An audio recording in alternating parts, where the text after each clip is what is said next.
CBSE 2020-21 revise syllabus science class 10। जी हाँ, आज का टॉपिक है हमारा ये वीडियो का। नमस्कार, मैं हूं जितेंद्र और आप देख रहे हैं सिद्धांत कोचिंग सेंटर का ये यूट्यूब चैनल। यहाँ पे कुछ क्वेश्चंस लिखे हुए हैं और ये क्वेश्चंस मैंने नहीं लिखे हैं, ये क्वेश्चंस स्टूडेंट्स के दिमाग में पनपने वाले क्वेश्चंस हैं। पहला क्वेश्चन क्या पढ़ें, क्या क्या छोड़ें, यानी कि अब सबसे बड़ी सरदर्दी ये हो चुकी है कि 70% कौन सा है और 30% कौन सा नहीं है। उसके बाद अब आगे क्या होगा, क्या 30% ही रहेगा क्या और, क्योंकि कई अफवाहें चल रही हैं, अफवाहें ये चल रही हैं कि 30% की जगह पे 50% तक भी सिलेबस जो है वो कटर होगा। खैर ये एक अफवाह है, अफवाहों को जाने दीजिए। इसके बाद जो नेक्स्ट बात जो हो रही है कि एग्जाम में क्या आएगा, एग्जाम का पैटर्न कैसा होगा। लास्ट ईयर का अगर हम साइंस का पेपर अगर हम देखते हैं तो वो पेपर एक डिफिकल्ट लेवल का पेपर है, कॉन्सेप्ट लेवल का पेपर है, फंडामेंटल लेवल का पेपर है। यहाँ पे एक और भी चीज आती है कि पेपर क्या इजी होगा, क्या पेपर इजी होगा, लेकिन यहाँ पे जो बोर्ड है वो है सीबीएसई। इस बोर्ड की बड़ी खास बात है कि ये फंडामेंटल और कॉन्सेप्ट के साथ कोई कॉम्प्रोमाइजेशन नहीं करता, ये आपको प्रिपेयर करता है फ्यूचर एग्जामिनेशंस के लिए। इस जगह पे एक जगह और लिखी हुई है कि 30% पोर्शन जो होगा वो डिलीट हो जाएगा। तो क्या डिलीट होने से कुछ फायदा मिलेगा क्या? इज देयर एनी एडवांटेज और इज देयर एनी अपॉर्चुनिटी और is this really a loss? क्या ये रियल में एक लॉस है या एक अपॉर्चुनिटी है? लॉस है उन बच्चों के लिए, लॉस है जो बच्चे फ्यूचर में साइंस मैथमेटिक्स या साइंस बायोलॉजी से सब्जेक्ट को लेना चाहते हैं, या जिनके दिमाग में जिनका एम है कि वो नीट, एनटीएससी या जेई जैसे एग्जाम्स को फाइट करना चाहते हैं, उनके लिए रियली थोड़ा सा लॉस है, क्योंकि उन्हें थोड़ा सा बैकअप जो फाउंडेशन पोर्शन है। लेकिन फिर भी सीबीएसई ने कंप्लीटली अगर हम इसका कंक्लूजन निकालते हैं इसका, तो सीबीएसई ने बहुत ब्यूटीफुली, बहुत अच्छे तरीके से इस सिलेबस को कर्टेल किया। इसमें कोई ज़्यादा नुकसान नहीं हुआ। जो फालतू की चीज़ें थी, जिनका भविष्य के एग्जाम्स के साथ कोई कांटेक्ट नहीं था, उसे डिलीट किया है और कई कंटेंट जो फाउंडेशन के हैं, जो फंडामेंटल्स के हैं, उसे रिटेन करके रखा है। Thanks to the CBSE. और इसकी कंप्लीट इन्फॉर्मेशन को देखने के लिए और जानने के लिए चलिए चलते हैं लैपटॉप पे। स्टूडेंट्स, इस वीडियो को शुरू करने से पहले एक छोटी सी बात मैं आपसे शेयर करना चाहूँगा कि पढ़ाई में सबसे इम्पॉर्टेंट जो चीज़ होती है वो होता है आपका गोल। और गोल जो डिसाइडेड होता है वो होता है सिलेबस, यानी कि सिलेबस जो होता है आपके गोल को डिसाइड करता है। और एक रिसेंटली न्यूज़ भी आ रही है कि 30% जो सिलेबस है वो सीबीएसई ने कर्टेल कर दिया है।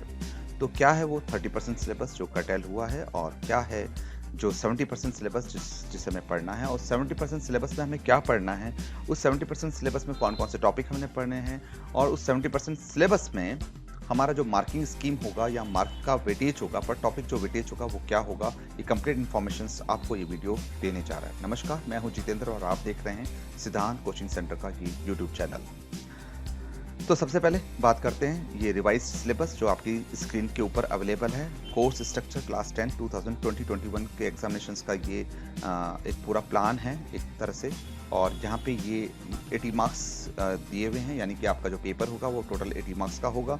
और जो कंप्लीट साइंस 2020-21 का जो बोर्ड एग्जाम का क्लास 10 का जो साइंस है, वो साइंस का जो सिलेबस है वो आपके सामने अवेलेबल है। तो देखते हैं हम लोग।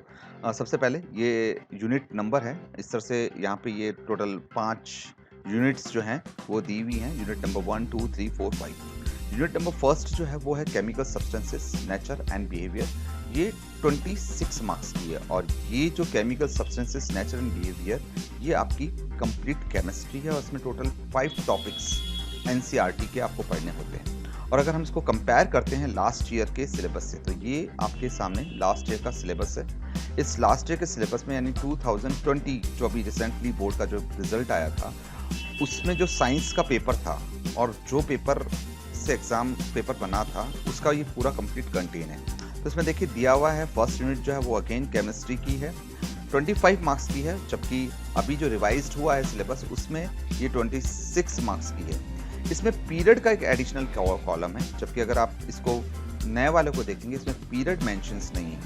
ऐसा क्यों किया है सीबीएसई ने कि पीरियड मेंशन नहीं किए? क्यों नहीं किए? क्योंकि सिंपल सी बात है, हम सभी लोग अभी ऑनलाइन स्टडी कर रहे हैं और पीरियड डिसाइड नहीं किए जा सकते हैं कि ऑनलाइन के अंदर कितना पढ़ाया जा सकता है। ऑफलाइन के पीरियड का इसमें कैलकुलेशन दिया हुआ है कि एक टीचर जो होता है 55 पीरियड्स में कंप्लीट केमिस्ट्री को पढ़ा सकता है।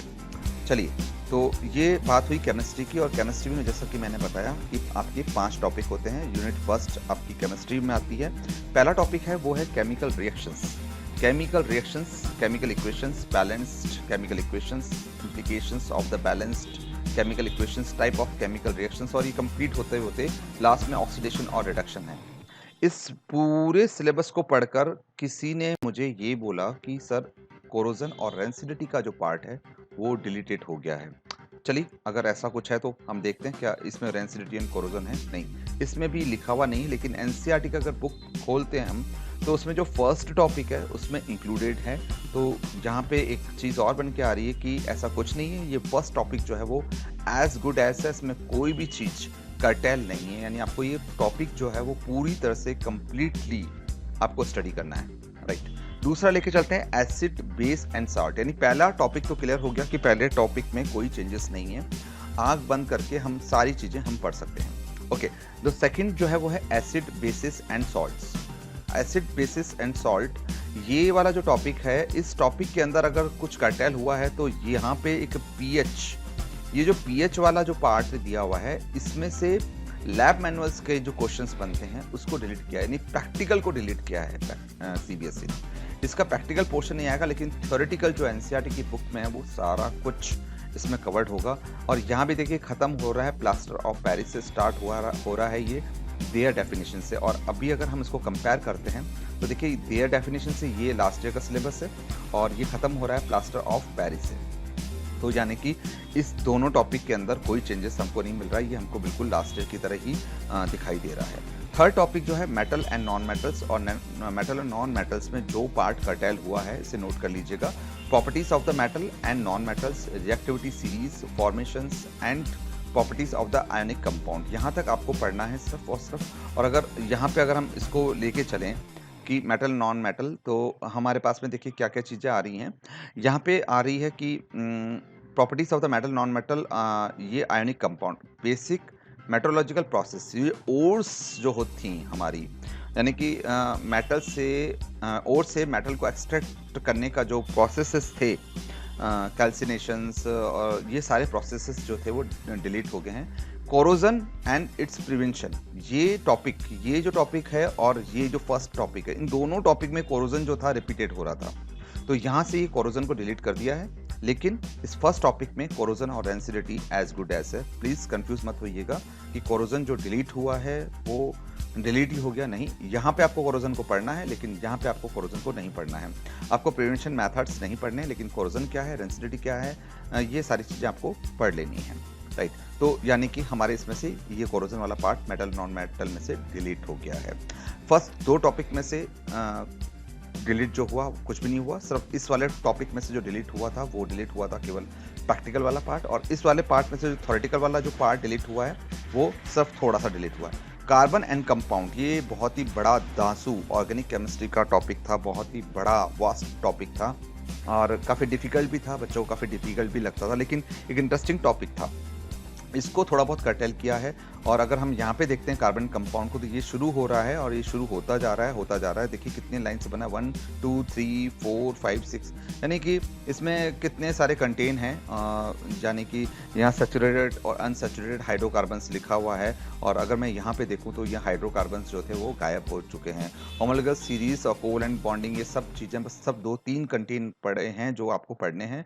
मतलब इसमें आपको थोड़ा सा ब्रीफली, ज़्यादा डीपली नहीं पढ़ना है, थोड़ा सा ही पढ़ना है। तो यहाँ पे आपको थोड़ी सी राहत जो है वो दे दी है सीबीएसई ने।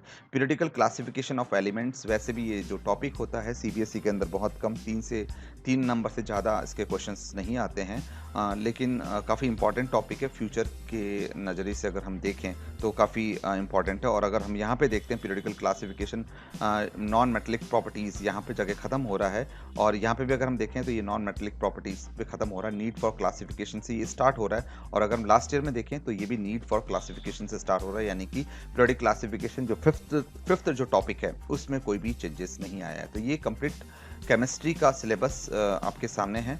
और इस केमिस्ट्री के इस न्यू सिलेबस में अगर आप देखते हैं तो ये न्यू सिलेबस में, इस न्यू सिलेबस में आप अगर देखें तो यहाँ पे इसमें इस वाले पार्ट में कोई भी चेंजेस हमको नहीं दिखा है। ओके, और अगर इसमें देखें, इस वाले पार्ट में अगर हम देखें तो इसमें हमको ये पीएच वाला जो पार्ट है वो हमें दिखा है। ओके, और अगर इसमें देखें तो इसमें हमारी ओर्स यानी कि जो मेटल एक्सट्रैक्ट कैसे करते हैं उस वाले पार्ट में हमारे अंदर चेंजेस दिखे हैं। कार्बन एंड कंपाउंड, कार्बन और कंपाउंड में काफ़ी चेंजेस हमको यहाँ पे दिखाई दे रहे हैं और एक काफ़ी राहत जो है सीबीएसई ने एक स्टूडेंट को दी है, यानी केमिस्ट्री कुछ हद तक आपकी सिंप्लीफाई हुई है। ओके, उसके बाद नेक्स्ट जो चलते हैं वो चलते हैं हम बायोलॉजी के पास। बायोलॉजी यानी वर्ल्ड ऑफ लिविंग, और बायोलॉजी जो स्टार्ट हो रही है वो लाइफ प्रोसेस से स्टार्ट हो रही है। अगर इस टॉपिक को अगर हम हटा दें तो मेरे ख्याल से बायोलॉजी जो है वो स्टार्ट ही नहीं होगी। तो इसलिए सीबीएसई ने बड़े समझदारी तरीके से, बहुत अच्छे तरीके से इस लाइफ प्रोसेस को इंक्लूड करके रखा है। लेकिन एक बड़ा इंटरेस्टिंग टॉपिक इसमें गायब होता हुआ नजर आ रहा है, वो है कंट्रोल एंड कोऑर्डिनेशन। तो ये बायोलॉजी जो है आपकी लाइफ प्रोसेस, रिप्रोडक्शंस और हेरिडिटी तक ही सीमित हो गई। और अगर मैं लास्ट के सिलेबस पे स्विच ओवर करता हूँ तो ये देखिए लाइफ प्रोसेस है, control coordination in the animal and plants. बड़ा ही वास्ट पर बहुत ही इंटरेस्टिंग, बहुत ही स्कोरिंग टॉपिक था, लेकिन ये सीबीएसई ने डिलीट कर दिया है। राइट, इसमें रह गया है रिप्रोडक्शन और हेरिडिटी इन इवोल्यूशंस, यानी कि एक सीधा सीधा एक टॉपिक जो है वो उड़ा दिया गया है। लाइफ प्रोसेस में अगर हम बात करें तो लाइफ प्रोसेस में ये चारों प्रोसेसेस आपको नज़र आएंगे। ये देखिए आपको जो चारों जो प्रोसेसेस हैं, ये न्यूट्रिशन है, रेस्पिरेशन है, ट्रांसपोर्टेशन है और एस्क्रीशन है। और उसमें भी ये साफ साफ लिखा है कि प्लांट के भी पढ़ने हैं और एनिमल्स के भी पढ़ने हैं। तो यानी ये जो चीज़ आपके सामने है, यानी लाइफ प्रोसेस में कोई चेंजेस नहीं है। रिप्रोडक्शंस के अंदर में भी कुछ भी चेंज यहाँ पे कुछ खास जो है वो नज़र नहीं आ रहा है। आप इसमें देख सकते हैं। देखिए मैं इसमें स्विच ओवर करता हूँ। ओके, तो ये मेरे पास आ गया है रिप्रोडक्शंस। तो रिप्रोडक्शंस में भी as good as, there is no changes, इसमें कहीं पे भी कोई चेंज नहीं नज़र आ रहा है। हेरिडिटी एंड इवोल्यूशंस, ये वाला टॉपिक भी एज गुड एज मुझे नज़र आ रहा है, कुछ भी चेंजेस इसमें नहीं मिल रहा है। Heredity, Mendel's contribution, law of inheritance of the trait, sex determinations and brief introductions, ये हेरिडिटी का पार्ट है। लेकिन इसमें एक चीज़ जो गायब होती हुई मिल रही है वो है इवोल्यूशन। यहाँ पे अगर आप देखेंगे तो आपको नज़र आ जाएगा कि ये इवोल्यूशन वाला जो पार्ट है, ये यहाँ पे दिस वन, ये पार्ट हट गया है। जबकि अगर हम नए सिलेबस में लेके चलते हैं कि यहाँ पे only heredity, it is only heredity is a given but evolution part is a deleted. तो देखिए इसमें डिलीटेशन जो डिलीट हुआ है वो क्या क्या हुआ है। तो life process as good as complete है, रिप्रोडक्शन कंप्लीट है, कंट्रोल एंड कोऑर्डिनेशन उसको डिलीट कर दिया है, और हेरिडिटी एंड इवोल्यूशन में से इवोल्यूशन वाला पार्ट जो है बायोलॉजी में से हटा दिया है। नंबर्स यानी मार्किंग्स में कोई चेंजेस नहीं है, मार्किंग अभी भी 23 मार्क्स की है। एक बेहतरीन एडवांटेज है, आप इसको बहुत अच्छे तरीके से ऑनलाइन में अगर आपको अच्छी टीचिंग मिलती है तो आप इसको पढ़ सकते हैं। तो चलिए बात कर लेते हैं अब हम फिजिक्स की।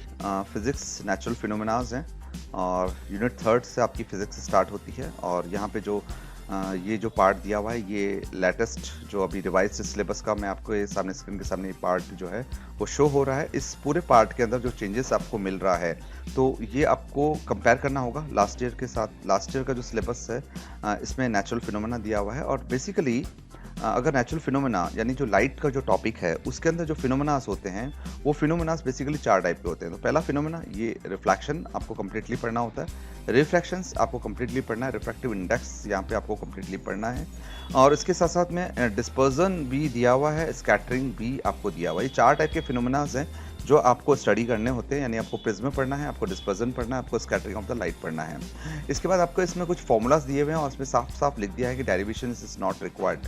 इन सब फॉर्मूलाज के लिए किसी भी डेरिवेशन की जरूरत नहीं, सिर्फ और सिर्फ फॉर्मूले को लर्न करना है। फॉर्मूला बेसिस न्यूमेरिकल्स जो होते हैं वो पूछे जाएंगे। अब हम चलते हैं लास्ट ईयर के सिलेबस में जो हमको नेचुरल फिनोमेना में दिया है। तो लास्ट ईयर के सिलेबस में क्या था? लास्ट ईयर के सिलेबस में देखिए जो एडिटिव जो चीज़ दिखाई दे रही है वो यहाँ पे दिखाई दे रही है। ये जो पार्ट दिख रहा है आपको, ये आई वाला पार्ट, ये आई का जो पार्ट होता है उसे डिलीट किया है। सिर्फ और सिर्फ स्टार्टिंग पार्ट है, यानी कि construction functioning of the eye, defect of the eyes और correctness, application, spherical mirrors and the lenses, ये हटाया गया है। लेकिन इसके सिवा जो एप्लीकेशंस जो होती हैं वो पार्ट को डिलीट नहीं किया गया है। ज़्यादा कटौती यहाँ पे दिखाई नहीं दे रही है। और अगर यहाँ पे देखें तो ये कटौती हमको यहाँ पे मिल चुकी है, राइट। अब आगे चलते हैं हम लोग इलेक्ट्रिसिटी में। इलेक्ट्रिसिटी में there is no change because this is a core chapter, this is a foundation, ये फाउंडेशन है। Magnetic effect of current, magnetic effect of current में थोड़ा सा डिलीट पोर्शन आपको नजर आ रहा होगा अगर हम इसको पुराने वाले से, लास्ट ईयर के सिलेबस से अगर हम कंपेयर करते हैं तो। देखिए मैग्नेटिक इफेक्ट ऑफ करंट में क्या क्या चीजें हैं। मैग्नेटिक इफेक्ट ऑफ करंट में सिर्फ फ्लेमिंग के राइट हैंड रूल, इस फ्लेमिंग के राइट हैंड रूल तक आपको स्टडी करना है, सिर्फ यहाँ तक। ये वाला पोर्शन जो होता है वो आपको पढ़ने के लिए बोला गया है और यहाँ से वो स्टार्ट करना है। और इसको हम कंपेयर कर लेते हैं। इसमें electric generator, direct current, alternating current, frequency of AC, advantage of AC over the DC domestic electric circuit, ये वाला पोर्शन जो है वो डिलीट हो गया है। और उसको वापस से कंपेयर करते हैं अपने नए वाले टॉपिक में, नए वाले सिलेबस में। देखिए नए वाले सिलेबस में राइट हैंड रूल तक है। अच्छा, इसमें इलेक्ट्रिक मोटर जो है वो कंप्लीट पढ़नी, यानी उसका प्रिंसिपल पढ़ना है, उसका कंस्ट्रक्शन पढ़ना है, उसकी वर्किंग जो होती है वो पढ़नी है। लेकिन जनरेटर, ये एक एडवांटेज आ गया कि आपको जनरेटर नहीं पढ़ना है। देखिए यहाँ पे जनरेटर देखिए दिया हुआ है, ये जनरेटर वाला पोर्शन जो है यहाँ पे गिवन है, जबकि यहाँ से जनरेटर गायब है। और राइट हैंड रूल पर आपको पढ़ना है, लेफ्ट हैंड रूल जो है वो आपको पढ़ने हैं। दोनों फ्लेमिंग्स के रूल्स जो हैं बड़े इंपॉर्टेंट है, वो आपको पढ़ाने के लिए दिए हैं। उसके बाद आ जाता है नेचुरल रिसोर्सेस। नेचुरल रिसोर्सेस में केवल एनवायरनमेंट का टॉपिक है। और अगर हम एनवायरनमेंट का इस टॉपिक को देखेंगे, छोटा सा टॉपिक हमको सबसे बड़ा बुलिश जो मार्क्स हैं 5 नंबर ये हमको दे देता है। कई बार ये टॉपिक लास्ट ईयर तक एग्जाम हुए थे, कई बार 2 नंबर का ही आता था और कई बार ये 2 नंबर का भी पार्ट इसमें आता ही नहीं था। क्यों नहीं आता था ऐसा हम देखते हैं। तो हम इसमें यहाँ पे हम देख के चलते हैं कि ये जो पार्ट था, ये सबसे पहली चीज़ तो ये पार्ट 7 मार्क्स का था। यहाँ पे आप अच्छे से तरीके से देखिए, ये नेचुरल रिसोर्सेज जो है वो 7 मार्क्स का था। और इस नेचुरल रिसोर्सेज वाले पार्ट के अंदर, इस नेचुरल रिसोर्सेज के पार्ट के अंदर देखिए जो चैप्टर थे वो कौन कौन से थे। सोर्सेस ऑफ एनर्जी नंबर 1, ये जो टॉपिक है वो दिया हुआ है सोर्सेस ऑफ एनर्जी, ये सोर्सेस ऑफ एनर्जी दिया हुआ है। आवर एनवायरनमेंट और मैनेजमेंट ऑफ नेचुरल रिसोर्सेज। तो ज़्यादातर जो क्वेश्चन आते थे वो कई बार इसमें से 5 नंबर का आ जाता था और इसमें से 2 नंबर का क्वेश्चन आ जाता था, और ये वाला पार्ट जो था वो कई बार आता ही नहीं था।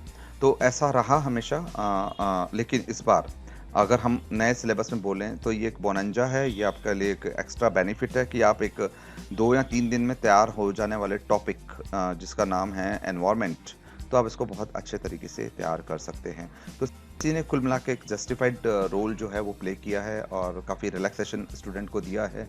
साइंस का पेपर वैसे भी लास्ट ईयर बहुत ज़्यादा डिफ़िकल्ट आया था, और इस सिलेबस को कर्टेल करते समय सबसे पहले जो थीम रखी गई वो था फ्यूचर एग्जामिनेशंस। फ्यूचर एग्जामिनेशंस यानी कि जेई के, नीट के या फिर एनटीएससी के जो एग्ज़ाम्स होते हैं उन सब के मद्देनज़र इसकी कर्टेलिंग की गई। जेई के एग्ज़ाम में देखिए जो कार्बन एंड कंपाउंड के कुछ क्वेश्चन आते हैं, लेकिन फिर भी यहाँ पे कार्बन एंड कंपाउंड को डिलीट किया है। जेई के एग्ज़ाम में मैग्नेटिज्म्स, लाइट और दिस नीट एनटीएससी के एग्ज़ाम में अगर हम देखें तो लाइट का बहुत अच्छा पोर्शन आता है, 13 मार्क्स का पूरा फिजिक्स आता है, लेकिन उसमें से में कोई कर्टेल नहीं किया गया। जनरेटर के क्वेश्चन आते भी नहीं है और जनरेटर यहाँ से डिलीट कर दिया गया। तो जो भी फ्यूचर के हिसाब से, ताकि ज़्यादा नुकसान लर्निंग्स का ना हो, सिलेबस कर्टेल किया है, लेकिन लर्निंग जो है वो कर्टेल होती हुई यहाँ पे नहीं मिल रही है। बहुत अच्छे तरीके से इसको डिलीट किया गया है और मैं समझता हूँ कि आपको ये पूरा वीडियो देखकर आपको अब आपका जो 2020-21 में जो साइंस का क्लास 10th का जो एग्ज़ाम होगा उसके बारे में काफ़ी अच्छी इन्फॉर्मेशन मिल गई होगी। अब एक और छोटी सी इन्फॉर्मेशन मैं इसमें आपके साथ में शेयर करने जा रहा हूँ कि साइंस जब भी होती है तो साइंस के साथ में प्रैक्टिकल्स भी आते हैं। तो प्रैक्टिकल्स इसमें कुछ डिलीट किए गए हैं। तो देखिए यहाँ पे यूनिट फर्स्ट लिखी हुई है, तो यूनिट फर्स्ट से आने वाला ये जो प्रैक्टिकल है, ये यूनिट फर्स्ट से आने वाला प्रैक्टिकल है। ये भी यूनिट फर्स्ट से आने वाला यूनिट फर्स्ट का है। ये यूनिट फोर्थ, तो ऊपर जो आपकी unit first, second, third, fourth लिखी हुई है, इससे आपको पता लग जाएगा। प्रैक्टिकल के जो क्वेश्चंस आते हैं वो लगभग 12 मार्क्स के क्वेश्चंस जो होते हैं वो आते हैं। इसमें जो प्रैक्टिकल्स आपको पढ़ने हैं, लिस्ट ऑफ एक्सपेरिमेंट आपको दी हुई है।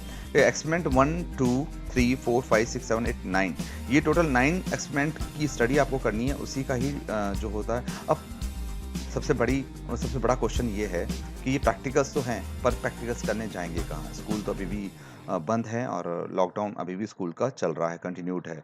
और यानी कि अब लेकिन फिर भी इसकी एक बुक आती है, इसमें प्रिस्क्राइब्ड जो बुक है सीबीएसई ने दी है। तो पहले हम कंपेयर कर लेते हैं। यहाँ पे 9 एक्सपेरिमेंट मुझे नए वाले सिलेबस में दिख रहे हैं, तो मैं इस लास्ट ईयर यानी पुराने वाले में चलता हूँ। तो पुराने वाले में अगर मैं चलता हूँ तो देखिए यहाँ पे कोई यूनिट नहीं दी हुई है, मुझे कोई हेल्प यहाँ पे नहीं मिल रही है कि ये जो एक्सपेरिमेंट है ये किस यूनिट से आया हुआ है। जैसे कि मैंने कहा था कि हमारा पीएच यानी हमारा एसिड और बेस में से ये पीएच वाला जो एक्सपेरिमेंट था वो डिलीट हो गया है। तो एक्सपेरिमेंट नंबर 1 यहाँ पे पीएच का है, जबकि यहाँ पे एक्सपेरिमेंट नंबर 1 जो है वो HClNOH यानी कि study of the properties of the acid and the basis, यहाँ से स्टार्ट कर दिया है। तो यहाँ पे अगर हम देखें तो कितने प्रैक्टिकल्स बन रहे हैं, तो यहाँ पे टोटल मिला के हमको 15 एक्सपेरिमेंट की स्टडी, उसका क्वेश्चन बैंक, उसका मटेरियल जो है वो तैयार करना होगा, क्योंकि इस पूरे 15 प्रैक्टिकल्स में से भी सीबीएसई के पेपर में क्वेश्चंस आते हैं। लेकिन अब जो क्वेश्चंस आएंगे वो कितने में से आएंगे? वो केवल इन 9 एक्सपेरिमेंट में से ही आएंगे।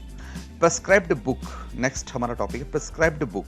प्रिस्क्राइब्ड बुक में देखिए यहाँ पे कुछ भीड़ भड़ाका सा मुझे नज़र आ रहा है, और अगर मैं इसमें प्रिस्क्राइब्ड बुक को लास्ट ईयर वाले में लेके चलूँ तो मुझे यहाँ ज़्यादा भीड़ नज़र नहीं आ रही। तो लास्ट ईयर के हिसाब से पहली चीज़ साइंस की टेक्स्ट बुक लेनी है, क्लास 10th की अगर हम बात करें तो एनसीईआरटी पब्लिकेशन पहली बुक। दूसरा हमें यहाँ पे दिख रहा है एनसीईआरटी पब्लिकेशन का लेबोरेटरी मैनुअल्स।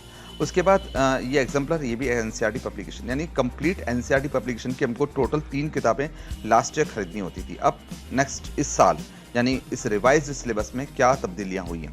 तो देखिए तब्दीलियाँ, पहली चीज़ यहाँ पे ये साइंस की टेक्स्ट बुक एनसीईआरटी की तो लेनी ही लेनी है हमें। उसके बाद यहाँ पे एक नई जो चीज़ है, सीबीएसई पब्लिकेशन ने अपनी एक बुक ऐड की है, assessment of practical skill in science. ये जो चीज़ नज़र आ रही है ये मुझे एक एडिशनली यहाँ पे ये मुझे एडिशनली पोर्शन नज़र दिखाई दे रहा है जो लास्ट ईयर नहीं था। राइट, अब मैं कंपेयर कर लेता हूँ लास्ट ईयर में ये था कि नहीं था। यहाँ पे कहीं पे भी सीबीएसई पब्लिकेशन की कोई बुक नहीं आ रही है, तो इसके ऊपर भी थोड़ा देखना पड़ेगा कि इसमें असेसमेंट ऑफ क्या है प्रैक्टिकल स्किल का, क्योंकि इसमें क्या असेस किया जाएगा ये आपकी स्कूल ने थोड़ी इन्फॉर्मेशन भी आपको दे दी होगी। एग्जाम्पलर एज गुड एज है, अगर एग्जाम्पलर है तो क्रिटिकल क्वेश्चंस, हॉट्स यानी हायर ऑर्डर थिंकिंग क्वेश्चन तो इसमें इंक्लूडेड होंगे ही होंगे पेपर में। अब देखिए जो असेसमेंट एरियाज जो हैं, ये 2020-21 का असेसमेंट एरिया है, कोड 086 इसमें दिया हुआ है। इसमें डिमॉन्स्ट्रेट नॉलेज एंड अंडरस्टैंडिंग के 46% है। इसमें application of knowledge and concept basis जो क्वेश्चन होंगे वो 22% के होंगे। जैसे जैसे हम यहाँ से नीचे उतरते जाते हैं तो ये थोड़ा सा टफनेस जो होती है हमारी बढ़ती जाती है। एनालाइज, इवॉल्यूट एंड क्रिएट, इसके 32% जो हैं वो क्वेश्चन आएंगे। राइट, अब यहाँ पे अगर हम देखें तो यहाँ पे हमको लास्ट ईयर में हमको कंप्लीट जो था ब्लूप्रिंट दे दिया था कि हमारी रिमेंबरिंग यानी रटने के जो क्वेश्चंस होंगे वो हमारे एग्जाम्स में 22.5% के होंगे। यहाँ पे हमको बिल्कुल अच्छे तरीके से बता दिया। ऑब्जेक्टिव क्वेश्चन यहाँ पे साफ दिख रहे हैं कि 20 क्वेश्चन जो होंगे वो ऑब्जेक्टिव आएंगे। उस ऑब्जेक्टिव में भी 7 क्वेश्चन जो होंगे वो सीधे सीधे रटने वाले होंगे, और 7 क्वेश्चन जो बच्चे ने बुक पढ़ ली है, बुक के पीछे के क्वेश्चंस पढ़ लिए हैं, वो आराम से कर लेगा। लेकिन इस नए वाले सिलेबस में लैंग्वेज थोड़ी सी बदली है और उसकी टर्मिनोलॉजीज जो हैं, सजेस्टिव वर्ब्स जो हैं वो दी हुई हैं। डेमोन्स्ट्रेट नॉलेज एंड अंडरस्टैंडिंग का मतलब क्या है कि एक बच्चे को state, name, list, identify, define, suggest, describe, outline, summarise ये करना आ जाए। Calculate, illustrate, show, adopt, explain them. अब यहाँ पे एक कुछ चीज़ें मिल रही हैं। एनालाइज, यहाँ से ये एनालाइज और इवॉल्यूट और क्रिएट, ये जो चीज़ है ये होती है क्रिटिकल थिंकिंग। ये होती है, this is the critical thinking. यानी क्रिटिकल थिंकिंग जो होती है यानी हायर ऑर्डर क्वेश्चंस जो होते हैं वो होते हैं एकदम अनोखे क्वेश्चन, जिसको आपने कभी डील नहीं किया है, वो पहली बार आपके पेपर में आते हैं। और ये टेस्ट होता है कि आप उसको हैंडल कैसे करते हैं, आप उस क्वेश्चन के ऊपर अप्रोच कैसे करते हैं, आपकी आंसरिंग लिखने की कैपेबिलिटीज़ चेक करता है। एकदम अनजाने से क्वेश्चन से आपकी डीलिंग कैसी होती है। तो ये जो है इसमें जो पार्ट है वो 32% का, जबकि लास्ट ईयर जो क्रिटिकल थिंकिंग का जो पार्ट था यानी क्रिएटिंग और एनालाइजिंग, ये जो पोर्शन आता था 20 + 11 यानी 31% अराउंड ये पार्ट रहता था। और रिमेंबरिंग रटने का इसमें स्कोर इसका पोर्शन जो था वो दिया हुआ था, लेकिन यहाँ पे कुछ भी रटने का, कुछ भी रिमेंबरिंग वाला पोर्शन जो है वो डिलीटेड होता हुआ नज़र आ रहा है। पीरियडिक असेसमेंट 5-5 मार्क्स के रहते हैं, यानी 3 पीरियडिकल्स लेंगे, लेकिन कैसे लेंगे अभी ऑनलाइन चल रहा है। स्कूल जो है वो व्हाट्सएप के थ्रू पीरियडिकल्स ले रहा है, वो स्कूल की अपनी अपनी विल एंड विश है, और उसके हिसाब से स्कूल जो है वो उसकी पावर जो है स्कूल के पास है। सब्जेक्ट इनराइचमेंट जो होता है वो ये होता है कि जब बच्चा क्लास में होता है तो उसके पास सब्जेक्ट की कितनी नॉलेज है, जो टीचर ने उसको पढ़ाया तो उससे कई बार ऑरल क्वेश्चंस पूछे जाते हैं, और जब बच्चा उसका फ्रिक्वेंटली जवाब देता है, आंसरिंग देता है, तो उसमें वो टीचर जो होता है उसको वो 5 मार्क्स प्रोवाइड करता है। पोर्टफोलियो ये सीबीएसई से आता है, और ये सबसे बड़ी सरदर्दी है सीबीएसई की, जिसमें बच्चे को बहुत ज़्यादा काम, लिखने का काम जो है वो दिया जाता है। तो बाय दिस वे ये कुछ पार्ट थे जिसमें, अब इसमें देखिए एक नोट भी आया हुआ है। इस नोट में typology of the question BSc including the objective type questions, assertion, reasoning, ये सबसे डिफिकल्ट पोर्शन होता है एमसीक्यू का, यानी कि जो 20 मार्क्स का जो हमारा पार्ट बनता है, और अभी तक हमारे पास में है नहीं कि वो 20 मार्क्स का होगा या नहीं होगा। ये सीबीएसई ने यहाँ पे हमें कहीं पे भी मेंशन नहीं करके दिया है, लेकिन ये चीज़ क्लियर है कि असर्शन, रीजनिंग है, और वीएससी वाले क्वेश्चन है, ऑब्जेक्टिव टाइप क्वेश्चन है, तो यानी कि एमसीक्यू वाला जो पार्ट है वो एज गुड एज रहना चाहिए। Source based, case based, passage based, ये जो चीज़ होती है पैसेज, ये लास्ट ईयर में नहीं था, जबकि सैम्पल पेपर में ये इंक्लूड हो गया था। जो हमने सैम्पल पेपर्स बच्चों को कराए थे तो हमने पैसेज बेस्ड क्वेश्चंस उसमें हमने दिए थे। इंटीग्रेटेड असेसमेंट क्वेश्चन, यहाँ पे क्रिटिकल थिंकिंग वाले क्वेश्चंस होते हैं, यानी कुछ फिगर्स आपको साइंस में दिए जाते हैं जो आप एनालाइज करते हैं, उसके हिसाब से आप आंसरिंग करते हैं। तो पैसेज बेस्ड क्वेश्चन जो होते हैं बड़े इंटरेस्टिंग होते हैं, उसी के अंदर उसका आंसर्स लिखा होता है, आपको बड़े अच्छे तरीके से पैसेज को पढ़ना होता है। और ये पैसेज बेस्ड जो क्वेश्चन है, ये कंपटीशन की अभी सबसे बड़ी डिमांड हो चुकी है, क्योंकि अब जो एडवांस लेवल का कंपटीशन आ रहा है फ्यूचर में, चाहे वो आईएएस का है, चाहे वो रेलवे का है, चाहे वो नीट का है, चाहे वो एनटीएससी का है, तो उसमें गवर्नमेंट जो है एसएससी का है, इवन मैंने अभी क्लैट का देखा तो उस क्लैट के अंदर पूरा का पूरा कंपटीशन का जो पार्ट था वो चेंज हो गया। यानी जो एमसीक्यू तो आ रहा है, लेकिन एमसीक्यू कहाँ से आ रहा है कि पहले आपको पैसेज पढ़ना पड़ेगा, यानी कि आपकी रीडिंग स्पीड को यहाँ पे चेक किया जाता है, एनालाइज्ड किया जाता है। तो यहाँ पे आपको मैंने जो है कंप्लीट इन्फॉर्मेशन जो है वो प्रोवाइड कर दी है। अगर आपको ये वीडियो रियली बहुत अच्छा लगता है तो आप प्लीज़ इसे अपने दोस्तों को शेयर कीजिएगा, लाइक कीजिएगा और सब्सक्राइब कीजिएगा अगर आप हमारे चैनल पर नए हैं। और इसी के साथ मैं आपको बेस्ट विशेस दूंगा कि आप अच्छे से तैयारी कीजिए, और आपके पास एक बेहद अच्छी अपॉर्चुनिटी सीबीएसई ने दे दी है कि आप इवन इस सिलेबस के थ्रू आप 100 आउट ऑफ 100 का स्कोर भी सीबीएसई में कर सकते हैं। तो थैंक यू वेरी मच। आप देख रहे थे सिद्धांत कोचिंग सेंटर का ये यूट्यूब चैनल। Thank you.